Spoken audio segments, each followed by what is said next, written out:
O mundo dos super-heróis sempre foi um campo de batalha. De um lado, temos os heróis clássicos, como Superman e Capitão América, que personificam virtudes e valores morais claros.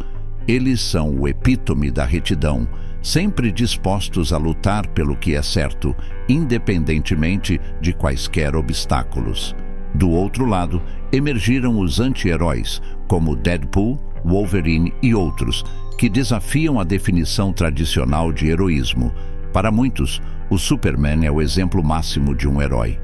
No entanto, algumas pessoas, incluindo eu, têm uma confissão a fazer. Não gosto do Superman. Essa opinião pode ser impopular, mas a razão é simples. Ele é forte demais. Sua invulnerabilidade e outros poderes o tornam quase imbatível, eliminando a tensão e o suspense das histórias. A questão nunca é se o Superman salvará o dia, mas apenas como o fará. Além de sua força esmagadora, sua personalidade também é vista como um problema. Ele é retratado como alguém sem falhas, uma figura de virtude impecável. Seu maior defeito é ser excessivamente compassivo, o que, na verdade, não é uma fraqueza genuína. Essa persona reta e altruísta o torna inatingível e, para muitos, entediante. Por outro lado, os anti-heróis são atraentes porque são mais humanos. Personagens como Batman, Wolverine e Deadpool são imperfeitos, cometem erros e às vezes agem de maneira questionável. Eles têm uma complexidade que falta aos heróis tradicionais. Essa característica os torna mais relacionáveis e interessantes. Nas últimas 2 décadas, os anti-heróis ganharam cada vez mais popularidade. Os 3 filmes com classificação R de maior bilheteria de todos os tempos são Coringa e ambos os filmes do Deadpool. Mas por que isso aconteceu? Por que muitos de nós viraram as costas para personagens como Superman e Capitão América?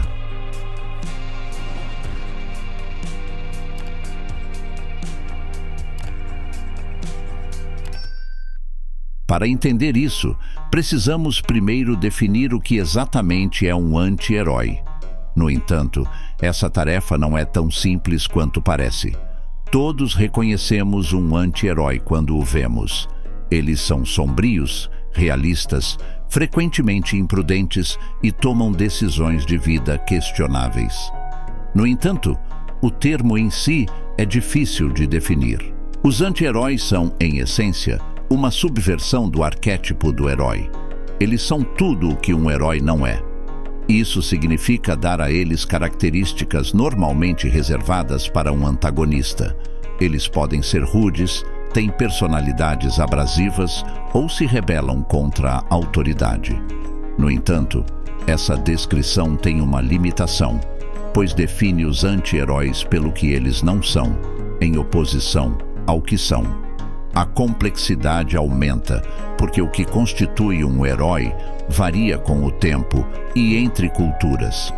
Heróis são concebidos para representar os ideais de uma sociedade, personificando os valores que os cidadãos devem buscar.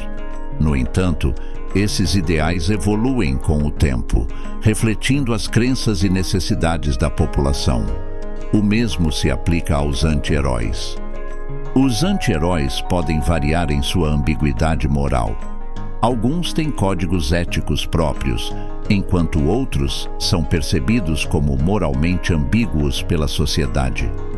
O importante é que eles desafiam as definições convencionais de heróis. Por que gostamos tanto desses personagens ambíguos? Talvez seja porque eles refletem nossas próprias experiências. Poucos de nós vivem em um mundo de moralidade simples em preto e branco. Reconhecemos que a vida é mais complexa do que bem versus mal, certo versus errado, herói versus vilão. No entanto, nossa cultura é dominada por instituições construídas sobre a base do absolutismo moral. Essa filosofia sustenta que a ação humana é intrinsecamente certa ou errada, independentemente da intenção ou das consequências. Cada comportamento individual é julgado de acordo com esse padrão e determinado como moral com base em sua conformidade. Isso se aplica tanto às instituições políticas quanto religiosas. O benefício é que isso cria padrões consistentes que podem ser ampla e confiavelmente aplicados a qualquer situação. Isso ajuda a manter a ordem social enquanto protege o poder institucional. No entanto, quando essas leis são violadas, isso exige punição, independentemente das circunstâncias individuais. Imagine um homem que rouba remédios para cuidar de seu filho doente. Embora sua motivação seja pura e o ato em si nobre, o roubo ainda é ilegal.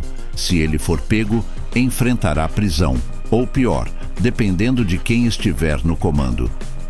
Embora crie um quadro confiável e previsível para a avaliação do comportamento, o problema com o absolutismo moral é que ele é inflexível e não permite interpretação subjetiva. Em contraste, os anti-heróis são difíceis de categorizar quando se trata de julgamentos morais.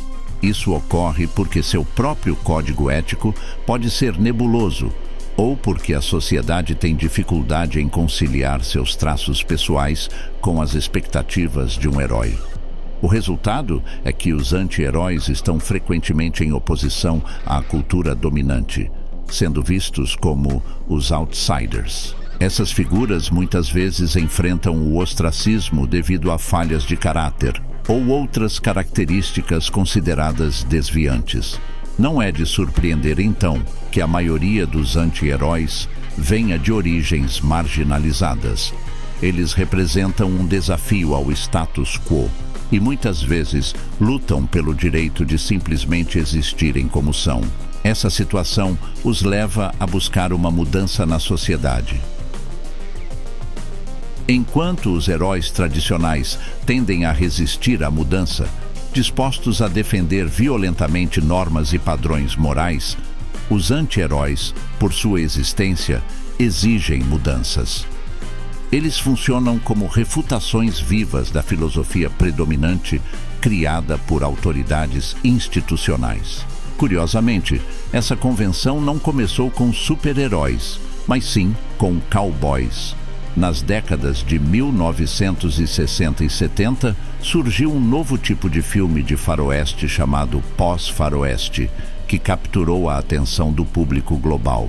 Esses filmes apresentavam protagonistas moralmente ambíguos, em grande parte desconfiados das instituições existentes e determinados a contestar o sistema.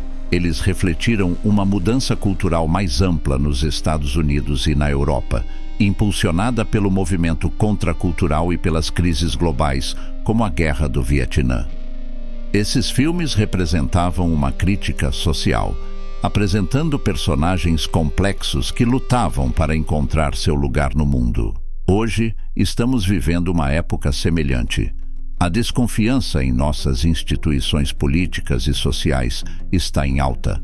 Poucos de nós têm confiança de que nossos líderes são capazes de resolver problemas complexos, como instabilidade econômica, escassez de alimentos ou mudanças climáticas. Isso gerou uma sensação coletiva de dúvida e inquietação, cada vez mais refletida em nossos heróis, ou melhor, em nossos anti-heróis. Filmes como Deadpool, Logan e Coringa desempenham um papel semelhante aos pós-faroeste, desafiando as crenças defendidas por gerações anteriores de heróis. As histórias de super-heróis das décadas de 1980 e 90 representaram em grande parte um retorno aos tropos clássicos de faroeste, incluindo sistemas morais de preto e branco. Isso ocorreu quando o Ocidente estava experimentando a prosperidade econômica e o fim da Guerra Fria. Mas é fácil afirmar que sua visão moral é a correta quando tudo está indo bem. Pule algumas décadas e temos o 11 de setembro, a Guerra ao Terror, a Grande Recessão de 2008 e a Covid-19.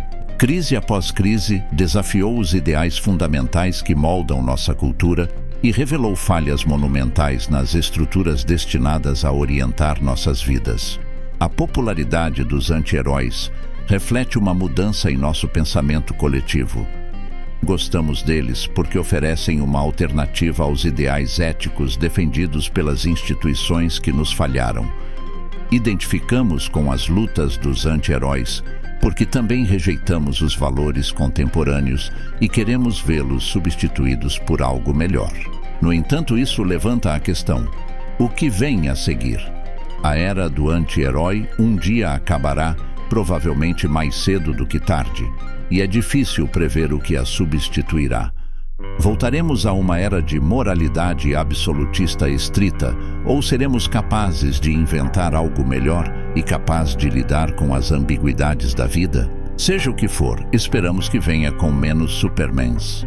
Amamos anti-heróis porque eles nos dizem que também podemos ser heróis, mesmo com nossas falhas. Que podemos alcançar grandes coisas, alcançar nossos objetivos e mudar nossa vida e a vida daqueles que amamos. Obrigado por assistir. Se você gostou deste vídeo, não se esqueça de dar um like e compartilhá-lo com outras pessoas interessadas em cultura pop e filosofia. E não se esqueça de se inscrever no nosso canal para mais vídeos como este. Até a próxima!